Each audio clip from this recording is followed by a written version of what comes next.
Hai hai hai, kembali lagi dengan YouTube channel Kayuni. Kali ini Kayuni ingin membahas untuk adik-adik kelas 2 SD, yaitu tema 2, bermain di lingkunganku.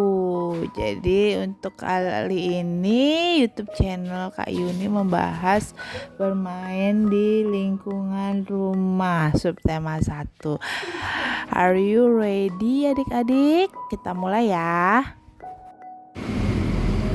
Subtema 1, bermain di lingkungan rumah. Hari ini hari Minggu. Setelah membantu ibu dan ayah, Beni dan kakaknya Tiur bermain bersama.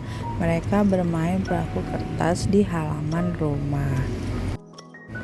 Sambil bermain, Beni bernyanyi dengan lagu berdayung. Lagu berdayung ini syairnya penciptanya yaitu A.T. Mahmud dengan birama ketukan 3/4.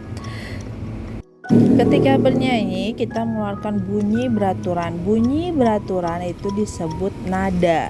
Jadi ada nada yang panjang dan ada nada yang pendek.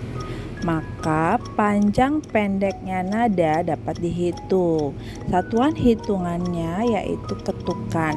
Jadi perhatikan panjang pendek nada berikut. Nada 2 ketuk. Sol, la. Ada 1 buah titik di belakangnya, jadi nadanya diperpanjang sebanyak 1 ketuk. Nada 1 ketuk tidak memiliki titik atau garis di atasnya. Pada lagu berdayung itu kita perhatikan tanda dinamikanya. Jadi tanda dengan garis merah itu dinyanyikan dengan suara yang keras. Kemudian tanda pada garis biru itu dinyanyikan dengan lembut atau lemah. Jadi baris yang tidak bertanda itu dinyanyikan dengan biasa atau sedang. Oke, sekarang kita coba dengan perkalian. Perkalian adalah perjumlahan bersusun. Jadi ada 2 perahu, 2 perahu, 2 perahu 3 kali. Jadi untuk penulisannya 3 kali 2 sama dengan 6, dimana 2 perahu ditambah 2 perahu ditambah 2 perahu. Jadi 3 kali banyaknya perahu dikali 2, jadi sama dengan 6. Benda-benda di sekitar kita, ada banyak benda di sekitar kita. Setiap benda mempunyai sifat yang berbeda dengan benda lainnya. Ada yang sifat halus, kasar, basah. Contoh benda yang kasar itu adalah batu, pasir, kulit pohon. Contoh benda yang basah adalah air. Sedangkan benda yang memiliki permukaan halus antara lain kapas, bulu, dan kertas. Tentunya masih banyak sifat-sifat lain dari benda. Benda-benda juga beragam. Ada yang bentuknya tetap, ada yang bentuknya berubah. Bentuk pensil dan kertas akan selalu tetap walaupun telah dipindahkan ke tempat yang lain. Sedangkan air di dalam gelas jika dipindahkan ke botol bentuknya akan berubah menyerupai botol karena air adalah benda cair. Itu contoh soal, susun hingga membentuk kata yang dimaksud. Tidak berubah keadaannya atau bentuknya, yaitu tetap.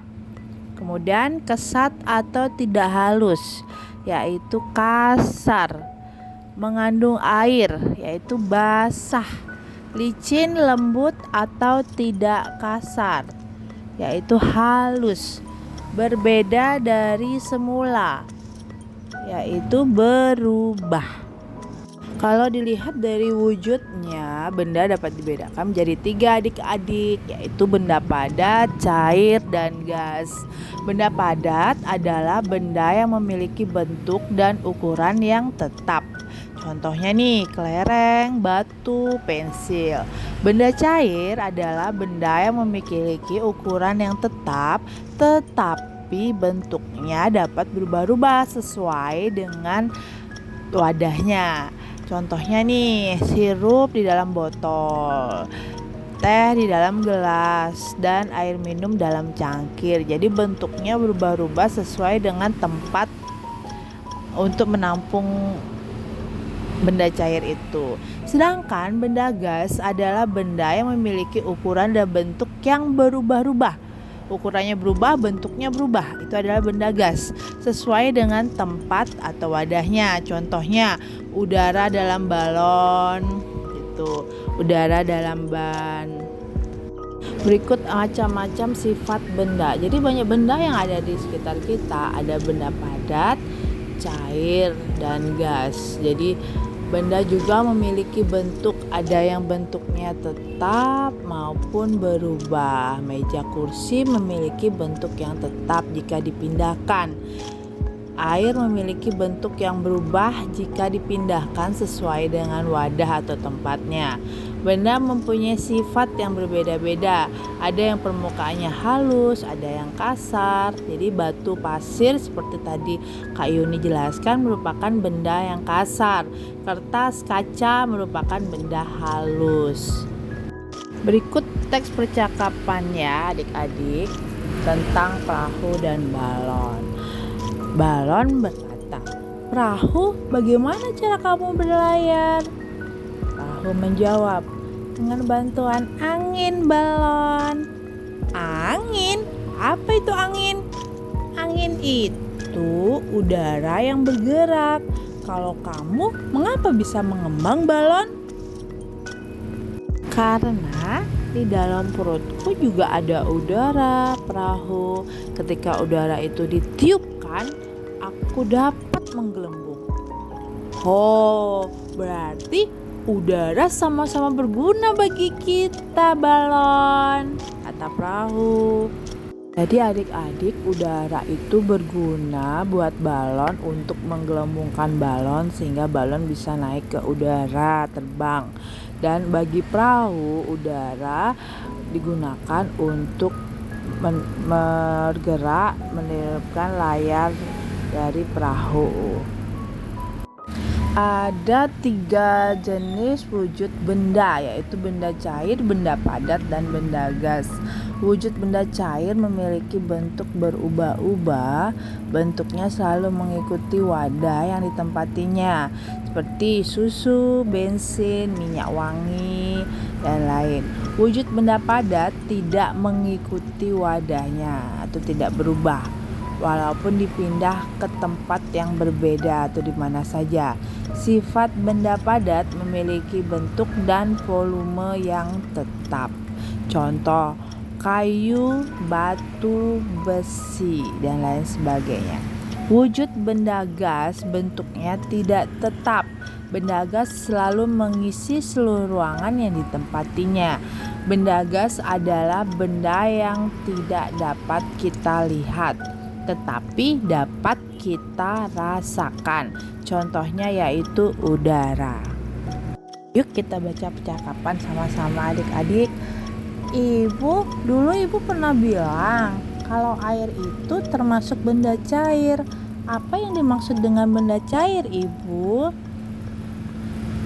Benda cair itu benda yang memiliki volume yang tetap, tetapi bentuknya berubah-ubah sesuai dengan tempat atau wadahnya. Contohnya air, minyak, dan sirup.